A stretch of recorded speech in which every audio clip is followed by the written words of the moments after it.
Okay, so now we will start the chapter 10, which is integers.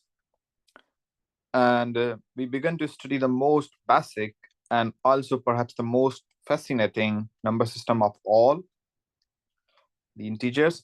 Our first aim will be to investigate factorization properties of integers.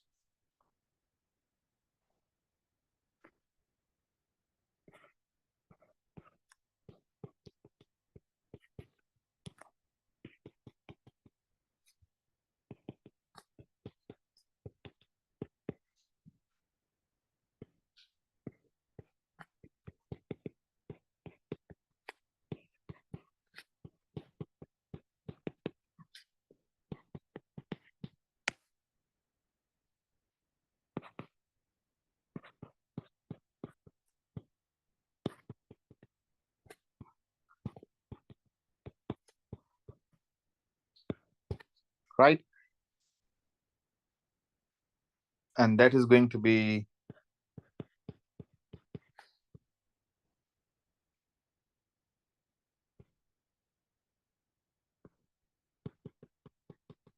proposition 8.1 we have discussed before. This was we already know that in integers greater than 1 has a prime factorization. So that is proposition 8.1. This was quite easy to prove using strong induction. Now, a somewhat more delicate question is whether the prime factorization of an integer is always unique. So the question would be, we will answer in this chapter is,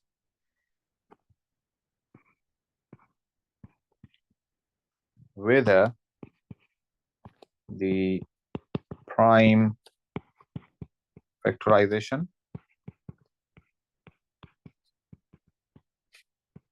will always be unique.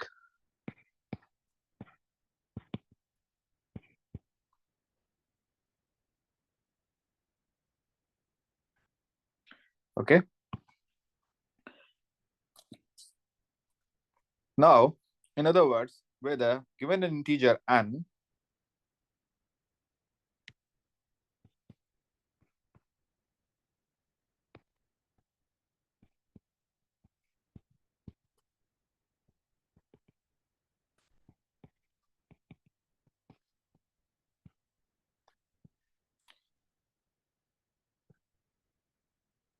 one can write it as one can write it as a product of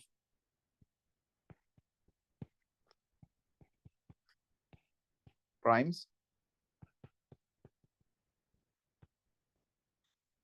in only one way.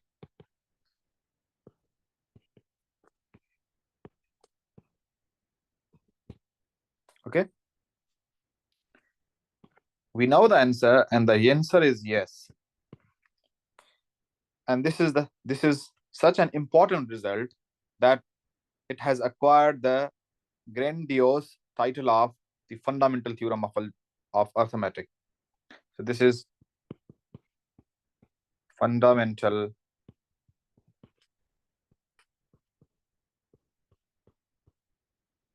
theorem of arithmetic.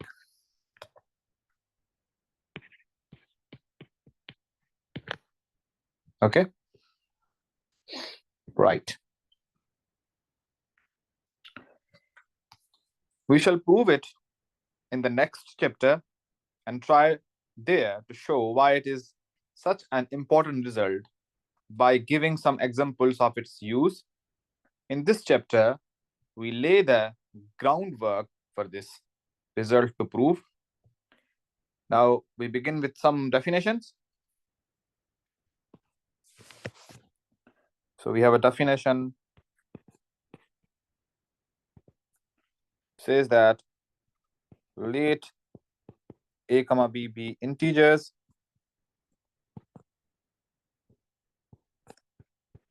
we say a divides B, or A is a factor of B, if B can be written as A into C for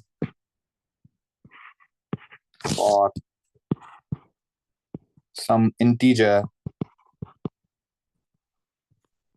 C, and when A divides B, when A divides B, write this. Okay. Usually, of course, given two integers A and B at random, it is unlikely that A will divide B, but we can divide A into B and get a quotient and a remainder. So for that, we have a proposition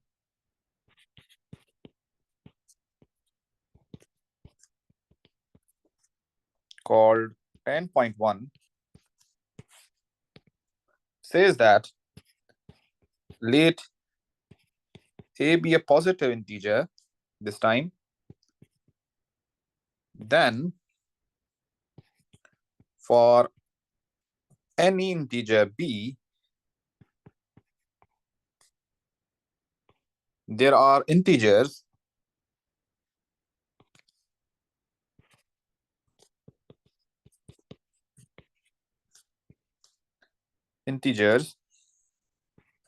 Q comma R such that B can be written as product of Q A plus R and R is between 0 and A. Now, the integer Q is called the quotient,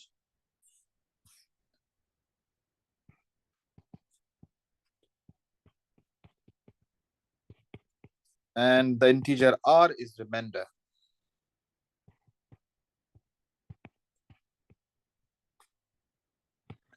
And if you want to see an example, that we can say A is suppose 17, B is 183, you can create any example. Then by this equation, you can write 183 as 10 times 17 plus 13. Okay, and then Q is 10, R is 13. So if you want to see the proof of this theorem, I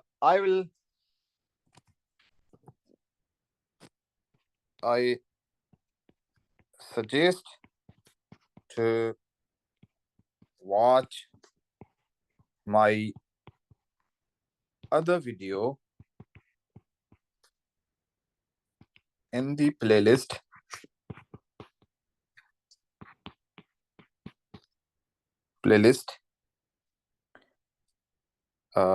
introduction group theory for beginners.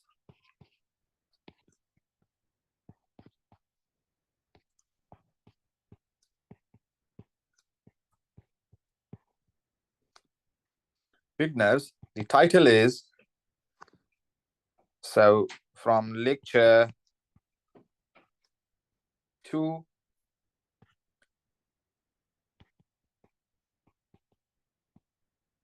integers. I have proven every proposition, lemma,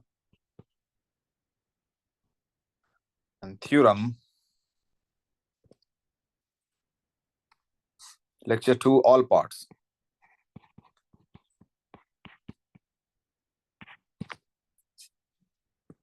And theorems in that lecture series.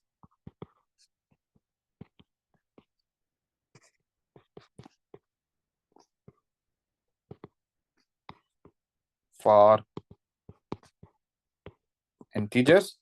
I will only give the propositions and definitions in this part,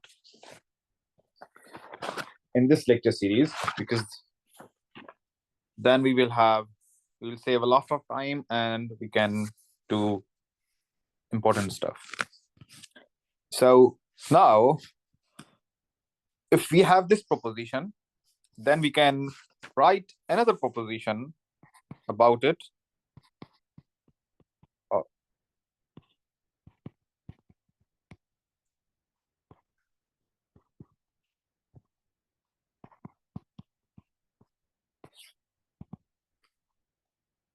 So we have, let's say we have three integers, a, b, and d, and suppose that d divides a and d divides b, then we say d divides ma plus nb for any integers m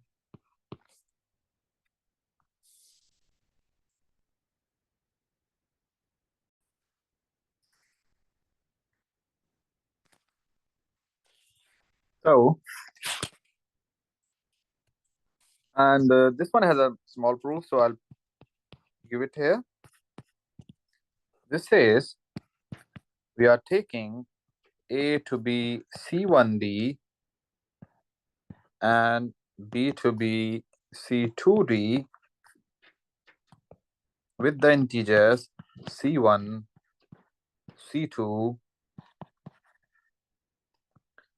Then for m comma n to be integers,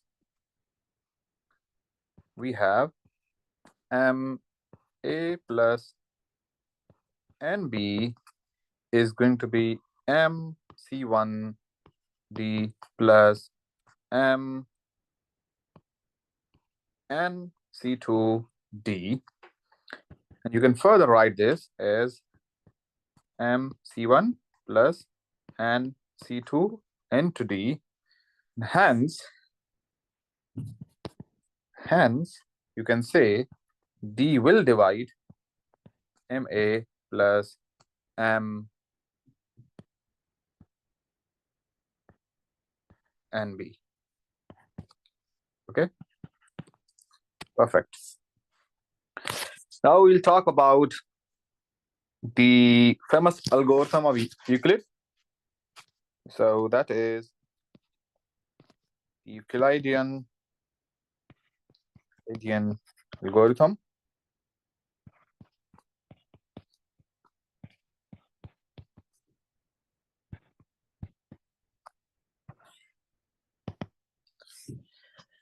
The Euclidean algorithm is a step-by-step method for calculating the common factors of two integers. Okay. This algorithm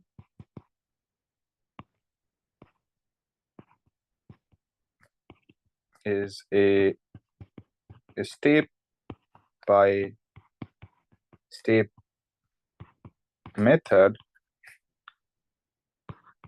for calculating the common factors of two integers.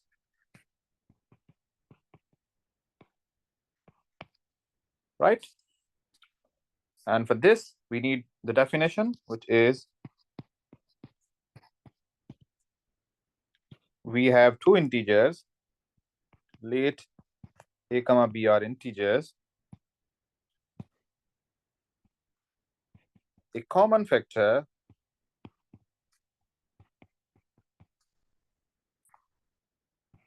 of A and B is an integer that divides A and B both A and B. The highest common factor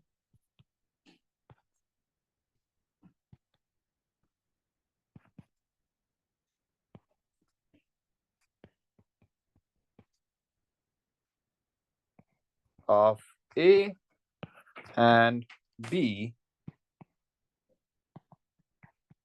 written as HCF of A comma B is the largest positive integer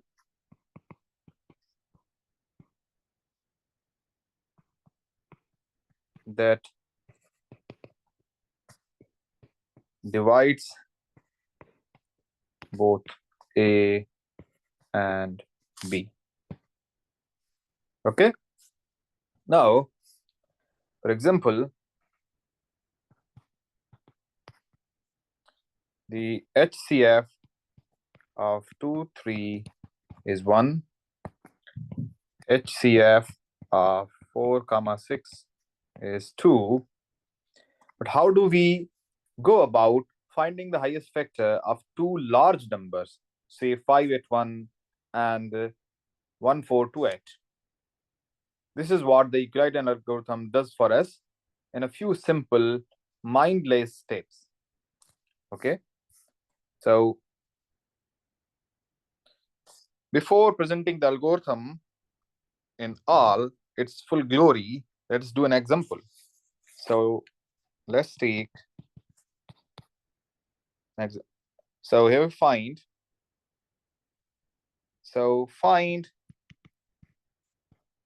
HCF of 5817 1428. Okay, this is the question. Now find it. We follow some simple and mindless steps. So let's say we write B is 5817.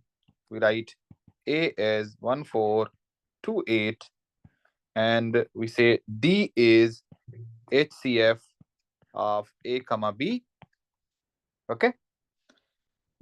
Then step 1 is divide A into B and get a quotient and remainder. Divide A into B and get a quotient and remainder. To do that, what we can do, 5817 can be written as 4 times 1428 plus 105. Okay. Then we have a deduction. It says that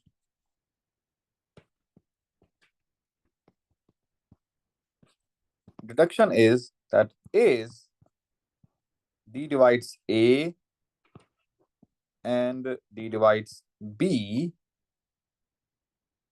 then D also divides A minus 4B, and this is 105. Okay, so D also divides 105. Step 2 is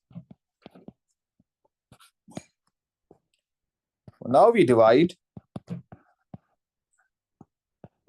105 into 1428, and that we can do is 1428 can be written as 13 times 105 plus 63. Okay.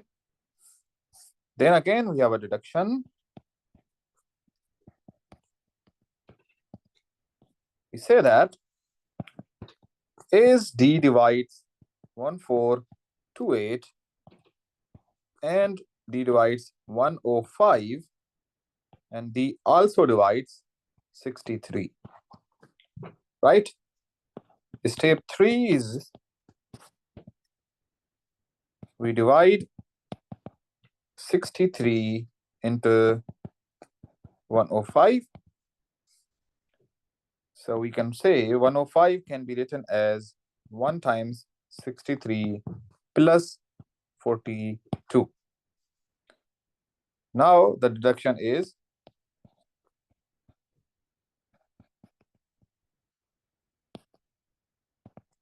D divides 42, right? Okay.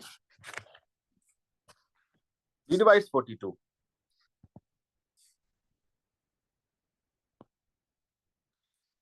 Now we have step 4 says that divide 42 into 63, and that is going to be 63 is 1 times 42 plus 21. Then the deduction is D also divides 21.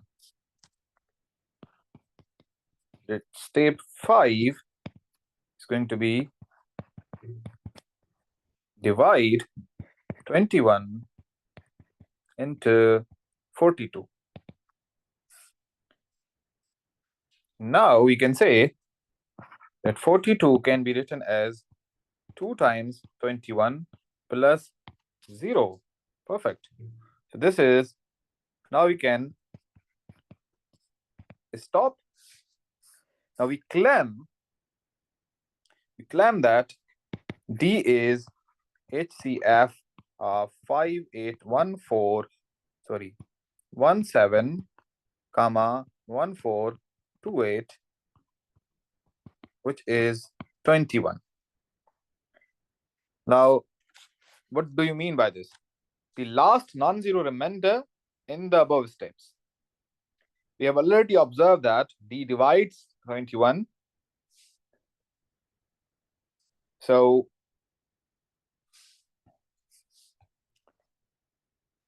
this is the last non-zero remainder.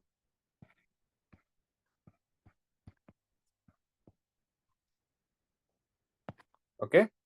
And we have observed that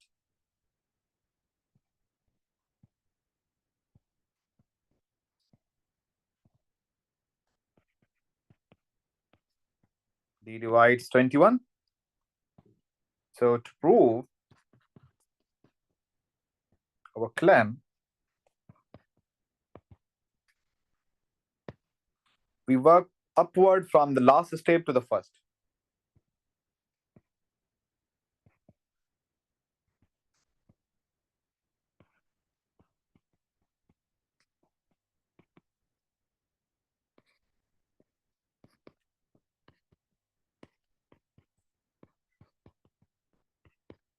To the first, and namely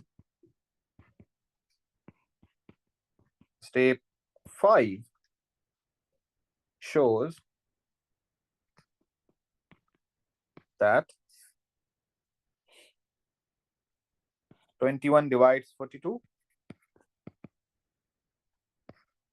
Hence, step 4 shows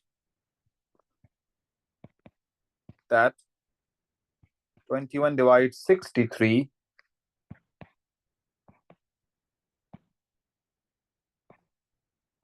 Hence, step 3 shows that 21 divides 105.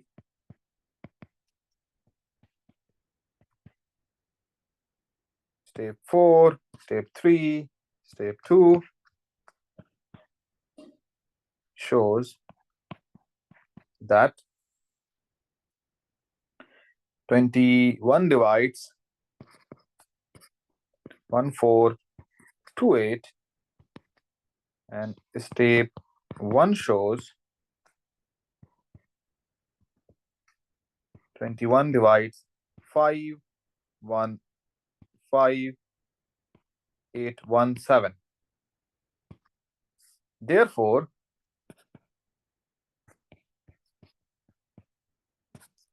Therefore, 21 divides A and B. So D is greater than or equal to 21.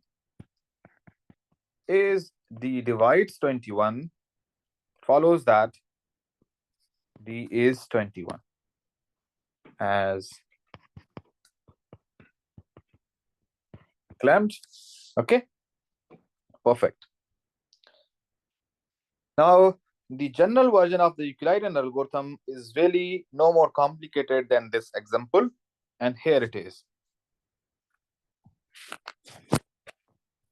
So to present the general version,